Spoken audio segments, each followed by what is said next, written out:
សម្រាប់បងប្អូនដែលចង់រៀនរកចំណូលជាមួយនឹង Facebook ហើយបងប្អូននៅស្រុកខ្មែរខ្ញុំចាប់ដើមទទួលសម្រាប់តម្លៃរៀនគឺដូចថាថោកជាង YouTube តម្លៃរៀនគឺ$50បងប្អូនអញ្ចឹងគឺខ្ញុំនិយាយតាក់ទងជាមួយនឹង YouTube បន្តិចមុននឹងនិយាយតាក់ទងជាមួយនឹង Facebook សម្រាប់សិស្ស YouTube របស់ខ្ញុំទាំងអស់ដូចថាខ្លះក៏គាត់រកចំណូលបានខ្លះក៏កំពុងធ្វើខ្លះទៀតក៏ជោគជ័យខ្លះទៀតក៏បរាជ័យដែរដោយសារតែដូចថាពេលខ្លះគាត់បាក់ទឹកចិត្តច្រើនបាក់ទឹកចិត្ត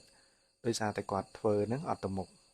អត់អីទេសម្រាប់សិស្សចាស់សិស្សថ្មីទាំងអស់គឺខ្ញុំ support យល់ទៅអាចនិយាយបានថារហូតទោះបី5ឆ្នាំឬក៏10ឆ្នាំក្រោយគាត់នឹកឃើញចង់មករៀនវិញ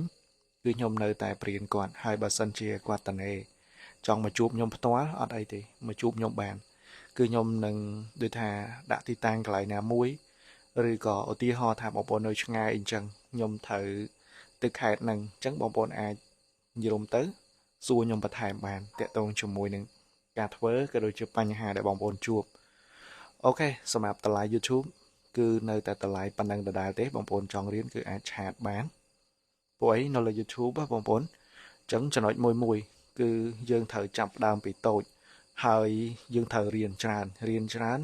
តែបងប្អូនខ្លះបែរជាមិនហ៊ានសួរខ្ញុំអាហ្នឹងវាជាបញ្ហាមួយដែលបងប្អូនដូចថាជួបប្រទះ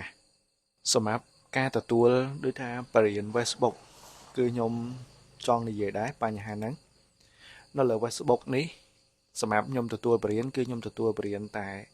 ដូចថាបងប្អូនធ្វើ original បើសម្រាប់ការយកវីដេអូគេគឺខ្ញុំអត់ទទួលទេមូលហេតុដោយសារតែបើខ្ញុំគឺខ្ញុំធ្វើ original ហើយអញ្ចឹងគឺខ្ញុំអត់ទទួលបងប្អូនដែលបងប្អូនពេលខ្លះបងប្អូនថាបងប្អូនអត់ចេះធ្វើវីដេអូទេបងប្អូនចេះតែកាប់ដាវចង់កាប់ដាវស្រួលអីអញ្ចឹងណាយើងត្រូវចាំថាចំណូលនៅលើបណ្ដាញនេះគ្មានដូចថាចំណូលណាដែលពិបាកក៏ដូចជាគ្មានចំណូលណាក៏រកដោយស្រួលដែរបងប្អូនបើសិនជាយើងគិតឲ្យស្រួលគឺស្រួលបើយើងគិតឲ្យពិបាកគឺពិបាកឧទាហរណ៍ថាយើងយករបស់គេឥឡូវខ្ញុំសួរចិត្តបងប្អូនសិនបើសិនជាអ្វីដែលយើងខំធ្វើអ្វីដែលយើងខំផលិតអ្វីដែលយើងខំព្យាយាមដូចតែកែច្នៃវាប៉ុន្តែត្រូវអ្នកផ្សេងលួចតើយើងមានអារម្មណ៍បែបណាអាហ្នឹងវាជាចំណុចមួយដែលបងប្អូនអាចយកទៅពិចារណាហើយយើងកុំអាត្មានិយមបើសិនជាដូចថាយើងជាកូនខ្មែរពេលខ្លះ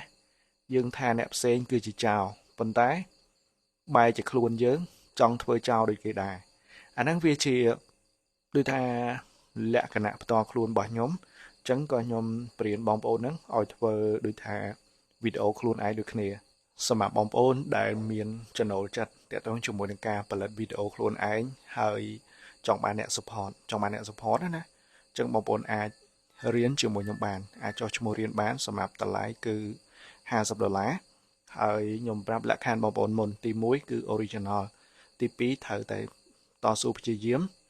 ហើយសម្រាប់តាក់ទងជាមួយនឹងធនាគារនៅពេលជាប់ណាបងប្អូនសួរថាតើខ្ញុំបង្កើតឲ្យអត់ត្រង់ចំណុចមួយហ្នឹងបងប្អូនគឺខ្ញុំមិនអាចបង្កើតឲ្យបងប្អូនបានទេប៉ុន្តែខ្ញុំអាចណែនាំបងប្អូនឥឡូវឧទាហរណ៍ថាបើសិនជាយើងប្រើកុងខ្មែរយើងអត់បានតើយើងប្រើកុងអីគេអញ្ចឹងឧទាហរណ៍ថាប្រើ PayPal Payoneer ឬក៏ YBank អញ្ចឹងគឺខ្ញុំអាចណែនាំក៏ដូចជាប្រាប់បងប្អូនថាត្រូវធ្វើម៉េចប៉ុន្តែបើឲ្យខ្ញុំបង្កើតឲ្យគឺខ្ញុំអត់បង្កើតឲ្យបងប្អូនទេបន្តមកទៀតតាក់ទងជាមួយនឹង admin ខាងប្រទេសបងប្អូនបើសិនជារៀនជាមួយខ្ញុំគឺខ្ញុំអត់ប្រើ admin ខាងប្រទេសទេគឺខ្ញុំប្រើ admin ខ្មែរប៉ុន្តែក្នុងលក្ខខណ្ឌដូចថាឧទាហរណ៍ថាបងប្អូនចង់ប្រើ admin ខាងប្រទេសអញ្ចឹងគឺខ្ញុំអត់មាន free ឲ្យទេព្រោះខ្ញុំអត់មាន admin ខាងប្រទេសអញ្ចឹងខ្ញុំអាចប្រាប់បងប្អូនថារបៀបប្រើយ៉ាងម៉េចបើសិនជាដូចថាបងប្អូនត្រូវការណាទោះបីខ្ញុំមិនមាន admin ខាងប្រទេសមែនប៉ុន្តែក៏ខ្ញុំអាចបញ្យល់បងប្អូនថាតើយើងត្រូវប្រើរបៀបម៉េចត្រូវប្រើបែបម៉េចដើម្បីឲ្យដូចថាវាជាប់នៅប្រទេសក្រៅប៉ុន្តែបើសួរថាខ្ញុំ free ឲ្យអត់គឺខ្ញុំអត់មានអីឲ្យ free ឲ្យបងប្អូនទេសម្រាប់ខ្ញុំជាអ្នកបរៀនគឺខ្ញុំ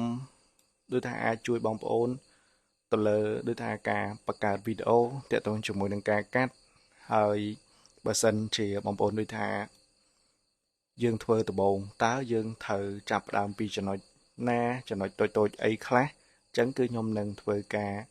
bây giờ có đôi chưa support bóng bồn chẳng hơiสมัครได้เรียนជាមួយខ្ញុំតើតែគ្រប់លក្ខខណ្ឌរបស់ខ្ញុំណាទើបខ្ញុំអាចទទួលបានហើយបើសិនជាបងប្អូនដូចថាគ្រប់លក្ខខណ្ឌអត់បានអូខេគឺកុំចោះឈ្មោះរៀនជាមួយខ្ញុំអីកុំឲ្យដូចថាពេលដែលចោះឈ្មោះហើយបងលុយហើយបងប្អូនថាងរៀនជាមួយខ្ញុំកើតអាហ្នឹងវាជាបញ្ហាណាពួកអីអ្វីដែលខ្ញុំបរៀនបងប្អូនគឺខ្ញុំបានតែត្រឹមបរៀនទេហើយការអនុវត្តជាក់ស្ដែងគឺបងប្អូនអ្នកធ្វើខ្លួនឯងប៉ុន្តែសម្រាប់បងប្អូនដែលដូចថាចង់ត្រូវការអ្នក support អ្នកជួយប្រាប់អីចឹងណាអញ្ចឹងគឺខ្ញុំអាចបញ្យល់បងប្អូនប៉ុន្តែក៏ខ្ញុំមានជំរឿនឲ្យបងប្អូនដែរអូខេហើយបើសិនជាបងប្អូនដូចថាចង់រៀនចង់មកជួបខ្ញុំផ្ទាល់ក៏បានដែរហើយការជួបហ្នឹងគឺមានន័យថាបងប្អូនអាចចំណាយលុយទៀតព្រោះបងប្អូនត្រូវការធ្វើដំណើរមកជួបខ្ញុំឧទាហរណ៍ថាបងប្អូននៅខេត្តឆ្ងាយនៅភ្នំពេញនៅអីចឹងណាអញ្ចឹងបងប្អូនត្រូវការធ្វើដំណើរត្រូវការអីចឹងទៅដើម្បីគឺថាមកជួបខ្ញុំផ្ទាល់អញ្ចឹងក៏ខ្ញុំអាចជួបបងប្អូនដែរទោះបីខ្ញុំរវល់យ៉ាងណាក៏ដោយហើយសម្រាប់រាល់ថ្ងៃគឺខ្ញុំក៏អត់តនេដូចគ្នាបងប្អូនតាំងពីព្រឹកដល់ម៉ោងហ្នឹងអីគឺអត់តនេទេដោយសារតែទៅតែមកពីថតវីដេអូបន្ទាប់ពីថតហើយខ្ញុំត្រូវការកាត់ប៉ុន្តែសម្រាប់ការបរៀនគឺខ្ញុំដូចថាឆ្លៀតឱកាសឧទាហរណ៍ថាឥឡូវខ្ញុំឧទាហរណ៍ថាបងប្អូនត្រូវមកថ្ងៃហ្នឹងអញ្ចឹងខ្ញុំឆ្លៀតពេលណាមួយឲ្យបងប្អូនមកដល់អញ្ចឹងគឺជួបខ្ញុំតែម្ដងជួបនៅកន្លែងណាមួយអញ្ចឹងណាអញ្ចឹងក្នុងការជួបបងប្អូនហ្នឹងគឺខ្ញុំត្រូវការដូចថារកពេលវេលាមួយដើម្បីជួបតែសម្រាប់បងប្អូនដែលគ្មានថវិកាសម្រាប់រៀនជាមួយខ្ញុំអាចរៀនបានដូចគ្នាព្រោះអីនៅលើ YouTube របស់ខ្ញុំគឺខ្ញុំមានបញ្យលហើយការបញ្យលរបស់ខ្ញុំលំអិតអត់មានចំណុចណាមួយដែលដូចថាធ្វើមិនបានទេតោះតែខ្ញុំធ្វើបាន